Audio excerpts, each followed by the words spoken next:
Hey guys, welcome back to another video. In today's video juego, I'm going to be ranking all the dragon bosses across the Soul series. Well, at least all the important ones, because I'm kind of going to clump all those like copy and paste Elden Ring bosses into one little category.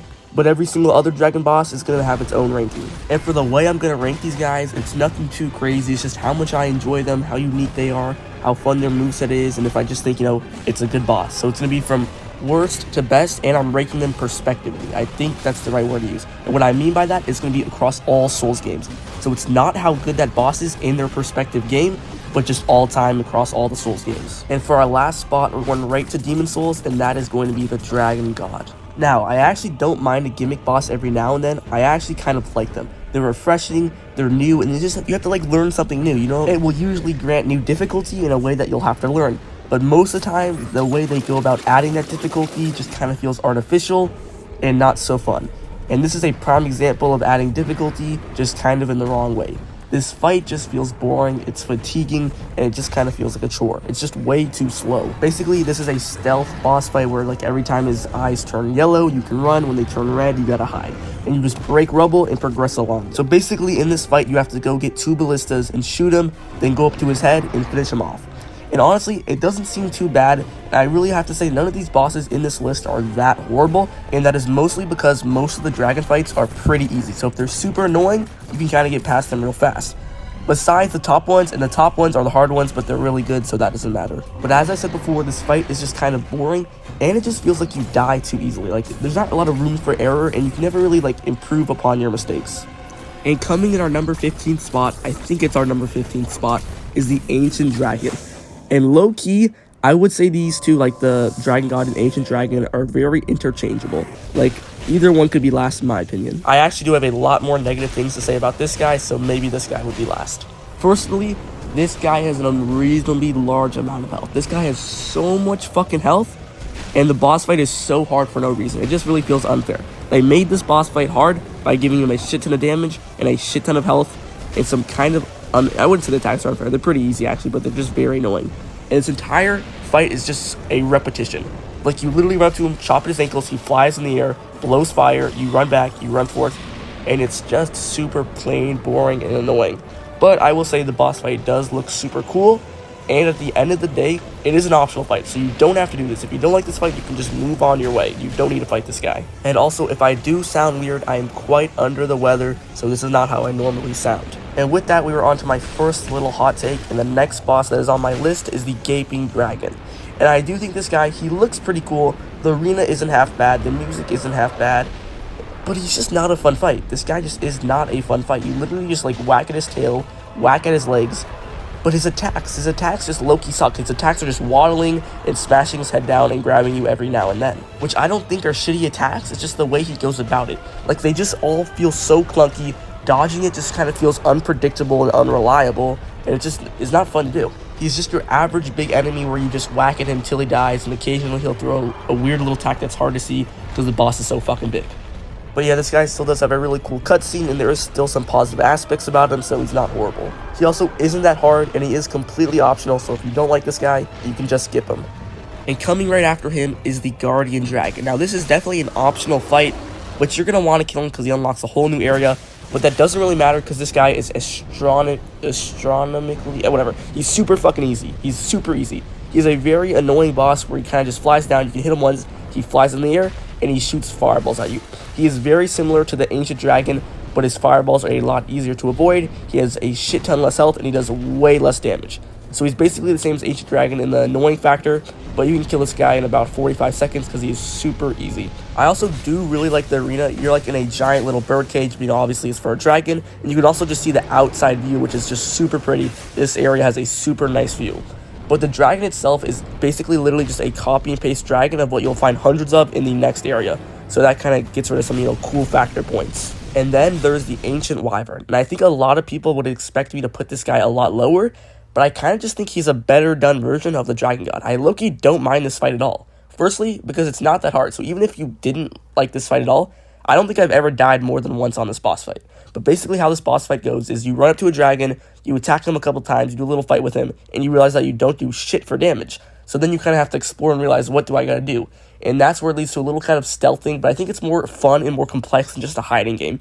You have to like run around a circle in him through like these buildings and shit with enemies in it while he breathes fire at you. So you're not going to get one-shotted like the other one where it's just like, you make one mistake, you got to restart. That's not how that works. So, you fight enemies, you go along it, at the very end, you plunge attack them, which I think is pretty cool. I also think the boss looks pretty cool. I know a lot of people don't like the Wyvern look, but I low-key kind of like it more than Dragon sometimes. I know it sounds like I'm absolutely glazing this fight. I don't really think it's good. I don't really think it's bad. I just think it gets a little more hate than it should be getting, and I just don't think it's that annoying of a fight. Next is the all copy and paste of dragons. So by this, I mean basically every single dragon besides a couple, like 3 or 4 that I will name later, but these are the ones you'll just find in random fields, like the ones you'll find in the lake at the beginning of the game, or the one you'll find like the Borealis, the Freezing Frog, just all those copy and paste. They're all basically the exact same, but every now and then they'll switch up, so one does fire breath, one has ice breath, one throws rod at you.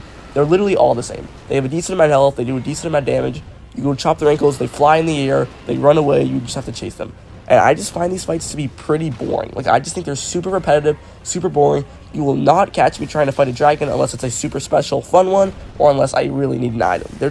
I would low-key rather fight some of the bosses lower on this list, but I do think if it's like your first or second time fighting one of these guys, it would be funner, but these guys just get super old super fast. And coming right after that is the Hell Kite Dragon from Dark Souls Remastered, or just Dark Souls 1, and I don't know if it should technically be on this list, because I'm pretty sure it's not a boss, and it's not like its whole main purpose isn't really for you to fight it. Like, you can fight this guy. It's not a bad fight. It's definitely better than some of the fights lower on this list. I mean, really, it's your average dragon, which would be annoying if that was an Elden Ring, but this is like the only actual dragon, or like one of the only actual dragons you'll find in Dark Souls Remastered or Dark Souls 1, which means it's kind of unique technically for that game. I think it looks pretty cool, and it's not going to really run away from you while you fight, so you're kind of just fighting it head on there, which obviously, who doesn't like that? You can also get a really good early game weapon from cutting off its tail. It's a completely optional boss. It looks cool if I already didn't mention that. And I just kind of like the way it impacts like the area it's in, like where it blows fire at the bridge. It never really feels unfair. There's definitely a couple dragons, especially in Demon Souls, where they blow at the bridge and it just kind of feels unfair and annoying. But this one definitely feels completely fair, and you can also use it for a soul farm, which I like. And coming right after that is the Nameless King first phase, which might be stretching it for a dragon, so I'll keep this one a little brief. Now, the Storm Drake, or the King of the Storm, whatever you want to call this fight, it's low-key pretty good. Like, the arena is nice, the boss fight, it looks cool, and you have to deal with the dragon breathing fire and shit like that, while on top of having to deal with the Nameless King and, like, the lightning bolts that he throws out and stuff, which would seem like it's overwhelming, but they make it so they don't attack that often, so it's actually just kind of fun, unique, and refreshing. But the camera in this boss fight can get pretty fucking annoying. I mean, it can get really annoying. The camera here sucks ass. Next is going to be Sethe Scalus. And low-key, I'm kind of split on this guy. Half of me thinks this guy is a super boring boss fight that really does nothing, but half of me loves this guy and thinks he's super unique. Firstly, he inflicts curse, or whatever you want to call it, with those little spikes thing, which I do think would usually be pretty annoying, especially like the frogs and shit. I hate when they curse it. But his inflicts so slowly, and it's so like easily dodgeable and avoidable, and there's so many routes you're going to take to counteract this, that I do think it is a good aspect to the fight. I also just like, how the spikes pop out of the ground, how his tails can go crazy if you go behind him and shit, which would be a cheese if he didn't do that. I also do like the unique aspect of that crystal and how he's invincible otherwise, but that's basically all he has going for him. Besides that, the fight basically has nothing to offer. And the run back does suck hot fat ass, but he does look really cool, and I do really like the arena. So yeah, that's why he's here. Next is, actually, let me interrupt my past self right there, for 2 reasons. Firstly, to plug the possibility of you guys perhaps liking or even subscribing and also commenting your opinions or any dragons that you thought I should have included that I didn't, and what your rankings are, and also to talk about Calamity, because I low-key forgot to talk about Calamity in my original ranking. And I do really like the design of Calamity. I love his attack where he like brings you in the air and does that like double damage thing. I also just love the arena and his whole introduction where the guy shoots his wing and he's not able to fly. You're not even fighting him in his prime and he's still absolutely shitting on you. But I kind of think this guy can get a little repetitive with the flying. For me, this guy just flies everywhere. Once I get him on his feet and I get one attack on him, he just boosts off the floor, which can be very annoying, and I find this fight very draining. Like, those attacks where he boosts off the floor and just similar attacks like that, they are all very unpredictable and hard to dodge. And as I said, for the Gaping Dragon, they're kind of like that, where they feel a little bit clunky, kind of just unfair when you get hit, and they also just drain your resources. but I do still think his attacks look really cool, and it still is a pretty fun fight for the most part. Also, this guy is tied with the next guy. I think they're very interchangeable, so take the next ranking with a grain of salt. Flynn, or Sin, I think, the Slumbering Dragon from the Dark Souls 2 Poison DLC, and I low-key think this guy is underrated. He is a pretty fun and complex fight, and I just love when fights make you think and shit. I'm not saying this is an extraordinary fight at doing that, it just makes you think and come up with plans, but I really just do love bosses that do that. This guy, and his destroying your build aspect or whatever he does, like he makes your weapons break super easily. At first, I thought it was super annoying, but now I wouldn't say I've come to like it, but I've come to terms with it, and I don't hate it, because he doesn't break your weapons fast enough to where I think it's super unfair. It just makes you have to think a little bit, it makes you have to come prepared a little bit, which I don't mind at all. I also do think his attacks are pretty fun, like, you know, he throws those poison orbs after some attacks, like there'll be poison, exploding gas, and, you know, he has a lot of varying attacks. The only part I don't like, I think he's kind of in the air maybe a little too much, but besides that, I do think the arena is super cool. He looks super cool, and I think it is a Dark Souls 2 Dragon boss fight done very well. Now we are entering the top 5, and I'm pretty sure this is going to be our last gimmick, and I'm assuming you guys can guess what gimmick boss fight this is. It is the Divine Dragon from Sekiro. Now, this is a gimmick done fabulously. Like, I really do enjoy these gimmicks so much. Like, I love these gimmicks, but I don't think, even if it's a fabulous gimmick, I don't think a gimmick can compete with just a regular fabulous boss, if you know what I'm saying.